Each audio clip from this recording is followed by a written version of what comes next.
In this video, we are going to look at why conventional zeros aren't one size fits all, what a suboptimal zero actually looks like downrange, and how to fix it using our zero tool. Let's get into it. Chances are you probably zeroed your rifle using one of several conventional zero distances: the 25 meter 300 meter, the 36 yard 300 yard, the 50 200 yard, or the 100 yard. What most shooters don't realize is that there is such a thing as an optimal zero and a suboptimal zero. A zero that works well for one rifle may perform poorly on another. That's because modern rifles are not uniform systems. They vary in barrel length, caliber, optic type, optic height, all of which significantly change the rifle's ballistic profile. Shorter barrels produce lower muzzle velocities, taller optics require a steeper launch angle to intersect the line of sight, and ballistically calibrated optics assume a specific barrel length, caliber, bullet weight, and velocity.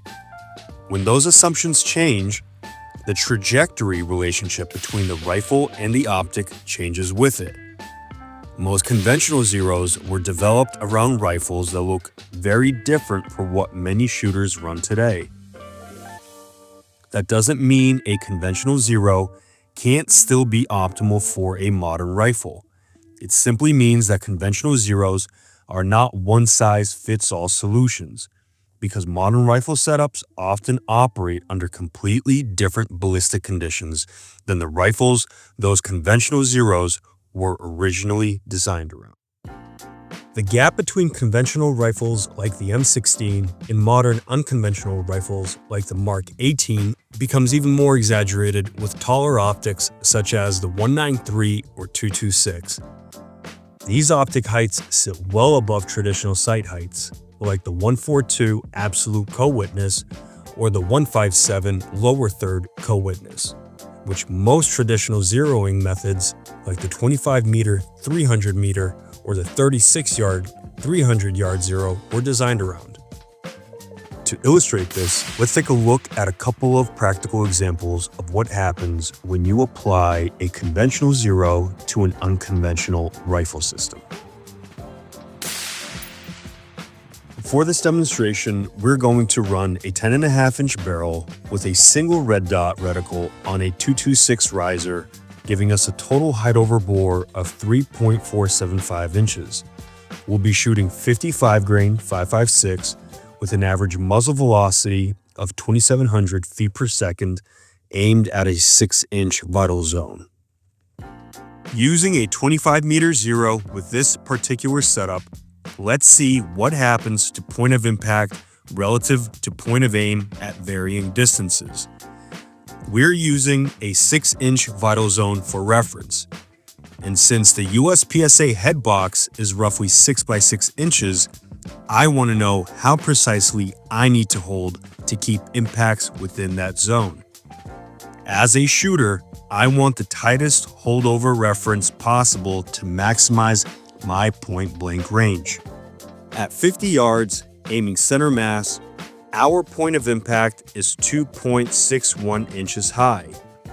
This is because the barrel is angled upward relative to the line of sight to achieve our 25 meter zero. The bullet is still climbing at this point and hasn't reached the peak of its arc yet. At 100 yards, still holding center, we're now 7.42 inches high. We're getting close to the top of that trajectory. At 150 yards, our impact is 10.86 inches above our center hold, nearly 2 full vital zones high. In that 200 yards, we are 12.83 inches above point of aim.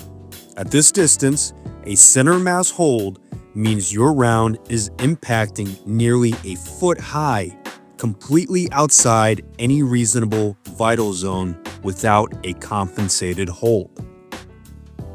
This is why the 25 meter zero is a problem for this specific setup. My max point blank range is a measly 53 yards, meaning 53 yards is the absolute farthest I can hold center and still connect on a 6-inch vital zone. Beyond that, every single distance requires its own compensated hold. With 4 separate holdovers to memorize at common engagement distances, the cognitive load adds up fast. And that's compounded by the fact that I'm running a red dot. I have no built-in ranging reference. A red dot is designed for speed and simplicity. The whole point is to put the dot on the target and pull the trigger. The moment you introduce distance-dependent holdovers, you've undermined the core advantage of the optic. That problem becomes critical when a threat is actively engaging you. You don't have the time or the mental bandwidth to estimate distance, calculate a hold, and execute a precise shot, while simultaneously under stress and moving. In that context, a zero that demands that much from the shooter isn't just inconvenient, it's a liability, or what we would call a suboptimal zero. As we just saw, and perhaps contrary to popular opinion, there is such a thing as a suboptimal zero. A suboptimal zero is one that eliminates your ability to aim center mass and hit center mass across common distances, dramatically reducing your effective max point blank range and forcing you to memorize multiple elevation holds. Some of you watching this might be thinking, well, I'm never going to shoot past 100 yards, or maybe 200. That's fine. If all you want to do is plink at the range, then any zero will probably work. But most people don't get to choose the distance at which they may have to engage a threat. Personally, I wish I had 100% certainty about the distances I might be forced to shoot at, but none of us do. And that's exactly why this matters. This video and the zero tool we built is not for casual range shooting. It's for the average citizen who takes their shooting seriously and wants to maximize their rifle's capability while simplifying their decision-making under stress. Since the average engagement distance is generally under 300 meters, an optimal zero should allow the shooter to hold center mass across the widest possible range of distances and place shots within their predefined vital zone size.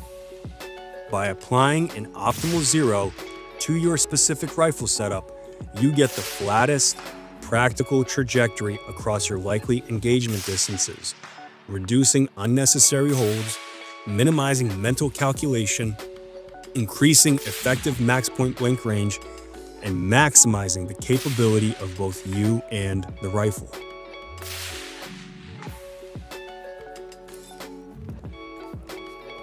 So we know what a bad zero looks like for this setup.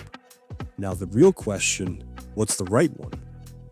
We want a zero that maximizes usable range, minimizes holdovers, and lets you aim center and hit center across common engagement distances. This is exactly what our zero tool solves.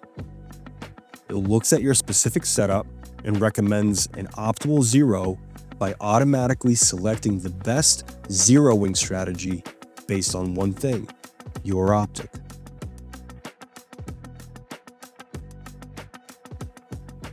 If you're running a red dot, the tool selects a maximum point blank range zero.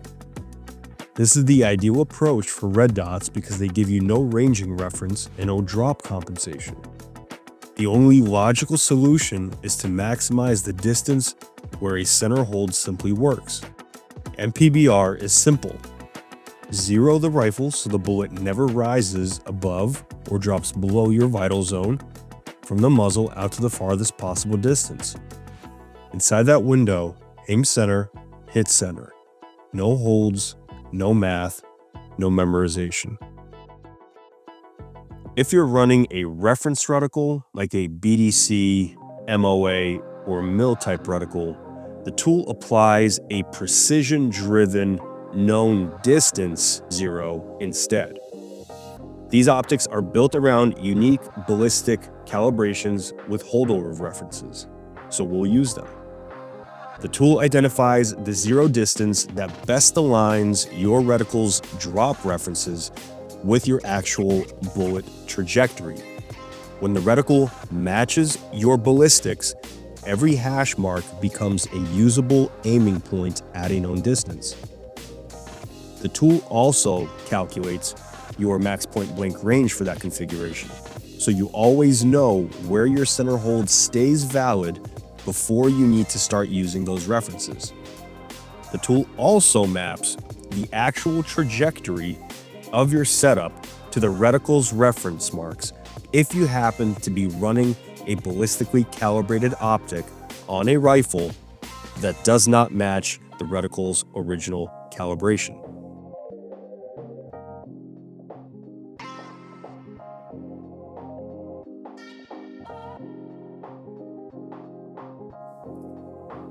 Using the Zero tool, let's now re-zero our 10.5-inch rifle setup running the 25-meter Zero to something more optimal. We plug in our barrel length, which the tool uses to determine muzzle velocity. We put in our caliber to pull from the manufacturer's velocity table. And finally, we pick our optic type and height. If you don't see your specific red dot listed, don't worry. All single red dots are functionally interchangeable for this purpose. You can also customize the muzzle velocity and vital zone to match your setup and purpose. The tool comes back with a recommended 50-yard Zero for this setup. Here's why that matters. The tool models our trajectory to stay within the 6-inch vital zone from 10 yards all the way out to 257 yards. That's our max point blank range. Compare that to the 25-meter Zero of 53 yards of usable range versus the 257 yards.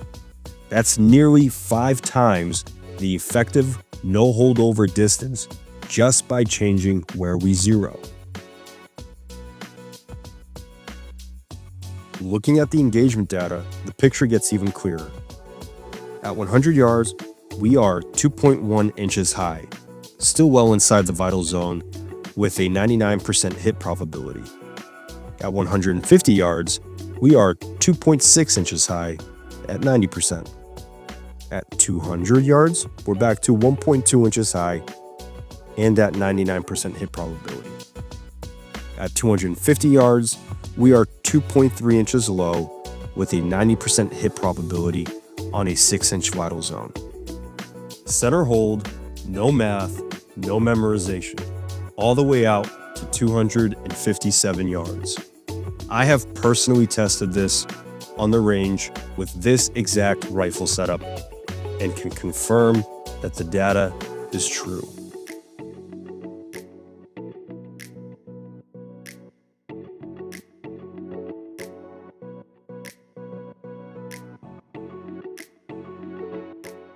So are you actually running the Zero that's optimal for your rifle setup? Or are you running the Zero someone told you to run 10 years ago on a different gun with different gear? Your barrel length, your optic type and height, your caliber, your vital zone, these are not interchangeable variables. They are specific to your system, and your Zero should be built around them. A 25-meter Zero made sense for a 20-inch M16 with 1.5-inch high iron sights. You are probably not running that rifle. The difference between a 53-yard effective range and a 257-yard effective range is not skill. It's not training. It's not a better red dot or a more expensive rifle. It's a Zero, one number, calculated correctly for your exact setup. The Zero tool does that calculation for free in under a minute with the gear you already own. So the question isn't whether you can afford to optimize your Zero. The question is, can you afford not to?